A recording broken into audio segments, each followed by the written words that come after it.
नमस्कार, स्वागत है आपका भारत होम्योपैथी के यूट्यूब चैनल में। और आज की वीडियो में हम बात करने वाले हैं महिलाओं से जुड़ी एक बहुत ही कॉमन प्रॉब्लम के बारे में, जिसका नाम है थायराइड। ज़रूर आपने अपने आसपास, अपने रिलेटिव्स में, अपने फ्रेंड्स में, अपने फैमिली में ज़रूर किसी ना किसी को इस प्रॉब्लम से जूझते देखा होगा, जिसमें आपने देखा होगा कि फीमेल्स का वजन अचानक से बढ़ता चला जा रहा है या अचानक से कम होता जा रहा है।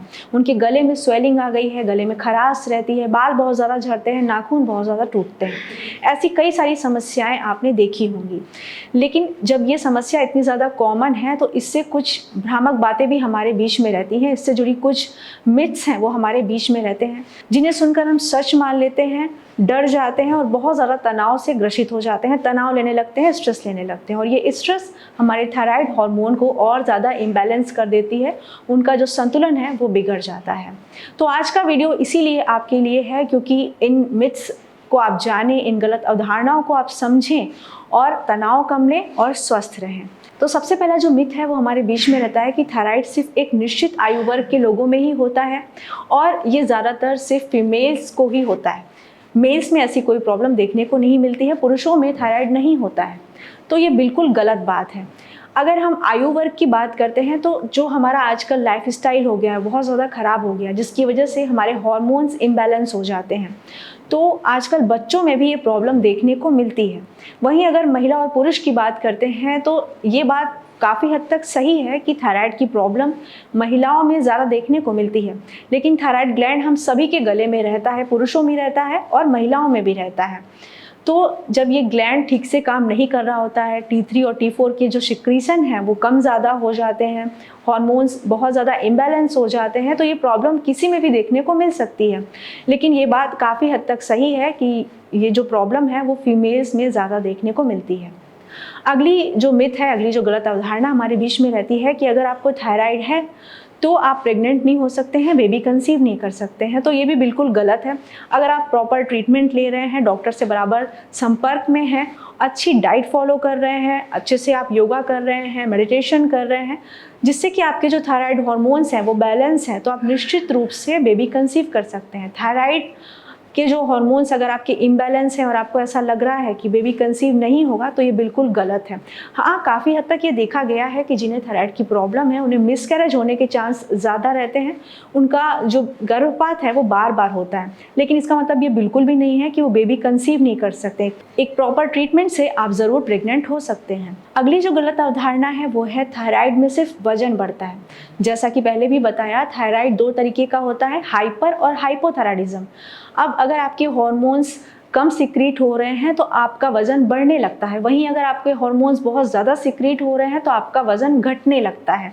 साथ ही साथ आपको और भी कई सारी प्रॉब्लम्स देखने को मिलती हैं। आपको नींद अच्छी नहीं आती, आप बहुत ज़्यादा स्ट्रेस और तनाव में रहते हैं, थकान महसूस करते हैं, आपके बाल बहुत ज़्यादा झड़ने लगते हैं, साथ ही आपके जो नाखून हैं वो बहुत जल्दी टूटने लगते हैं। तो ये सारी ओवरऑल आपको प्रॉब्लम देखने को मिलती हैं। और ख़ासकर फीमेल्स की अगर बात करें तो उनके जो पीरियड्स हैं वो अनियमित हो जाते हैं, या तो बहुत कम आते हैं या ज़्यादा आते हैं, या फिर कभी कभी देखा गया है रुक भी जाते हैं। तो ये सारी प्रॉब्लम्स आपको थायराइड में ओवरऑल देखने को मिलती हैं। सिर्फ वजन बढ़ना ही थायराइड नहीं है। अगला जो मिथ है वो है कि अगर आपको थायराइड है तो इसका सिर्फ एक ही कारण है, आयोडीन की कमी। काफ़ी हद तक देखा गया है कि आयोडीन की कमी से जो थायराइड की प्रॉब्लम है उसमें ग्वाइटर की प्रॉब्लम हो जाती है, आपके गले में सूजन हो जाती है, घेंगा जिसे बोलते हैं।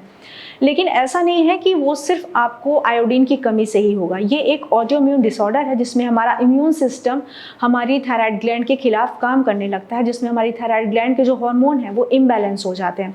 साथ ही साथ ये प्रॉब्लम जेनेटिक भी हो सकती है, यानी कि अगर आपकी फैमिली में किसी को है तो ये प्रॉब्लम आपको देखने को मिल सकती है। फीमेल्स में ज़्यादातर हम देखते हैं कि वो कुछ ऐसी मेडिसिन लेती हैं जिनकी वजह से, अगर वो लंबे समय से वो मेडिसिन ले रही होती हैं तो उनके जो हार्मोन्स हैं वो इम्बैलेंस हो जाते हैं, जिसकी वजह से भी थायराइड प्रॉब्लम देखने को मिलती है। या फिर रेडियोथेरेपी या फिर कोई आपकी हार्मोनल थेरेपी चली हो, कोई सर्जरी हुई हो, उसके दौरान भी हमारे जो थायराइड ग्लैंड के हार्मोन हैं वो इम्बैलेंस हो जाते हैं।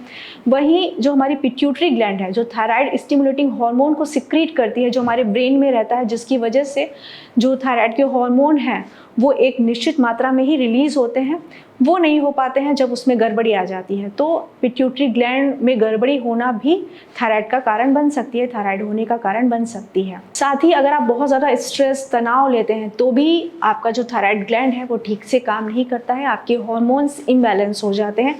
और आज यही समस्या बहुत ज़्यादा बढ़ती जा रही है। हम बहुत ज़्यादा स्ट्रेस में रहते हैं, तनाव में रहते हैं, छोटी छोटी बातों में परेशान हो जाते हैं, नींद प्रॉपर नहीं लेते हैं, जिसकी वजह से ऐसा देखा गया है कि थायराइड की प्रॉब्लम और ज़्यादा बढ़ती जाती है। विशेष रूप से आप देखेंगे ऐसी फीमेल्स में TSH जो रहता है, जो कि पिट्यूटरी ग्लैंड से निकलता है, उसका जो अमाउंट है वो बढ़ जाता है, उसका रेशियो बढ़ जाता है, जिसकी वजह से हमारे थायराइड हार्मोन ठीक से काम नहीं कर पाते हैं। अगला जो मिथ है बहुत कॉमन है और सभी ये सुनते होंगे जब उन्हें थायराइड की प्रॉब्लम होती है कि अगर आपको थायराइड है तो आपको पूरे जीवन भर दवाइयाँ लेनी पड़ेंगी, मेडिसिन्स लेनी पड़ेंगी। देखिए, अगर आप एलोपैथी में जाते हैं तो निश्चित रूप से आपको दवाइयाँ लेनी पड़ेंगी, क्योंकि वो इसके रूट कॉज को ख़त्म नहीं करता है। प्रॉब्लम किस वजह से हो रही है वो इससे ख़त्म नहीं करता है। वो सिर्फ मेडिसिन्स देता है आपके हार्मोन्स स्टिमुलेट करने के लिए, आपकी थायराइड ग्लैंड को स्टिमुलेट करने के लिए और हार्मोन्स को बैलेंस करने के लिए। लेकिन बैलेंस किस वजह से नहीं हो रहा है उस पर काम नहीं करता है, जिसकी वजह से आपको मॉडर्न मेडिसिन्स, एलोपैथिक मेडिसिन्स लंबे समय तक लेनी होती हैं। लेकिन अगर आप एक अच्छे ट्रीटमेंट की तरफ जाते हैं, आप होम्योपैथी ट्रीटमेंट की तरफ जाते हैं, तो आप निश्चित रूप से थायराइड की जो मेडिसिन्स हैं उनसे मुक्ति पा सकते हैं। एक निश्चित समय में आपकी जो मेडिसिन्स हैं वो चलती हैं, आपका ट्रीटमेंट चलता है।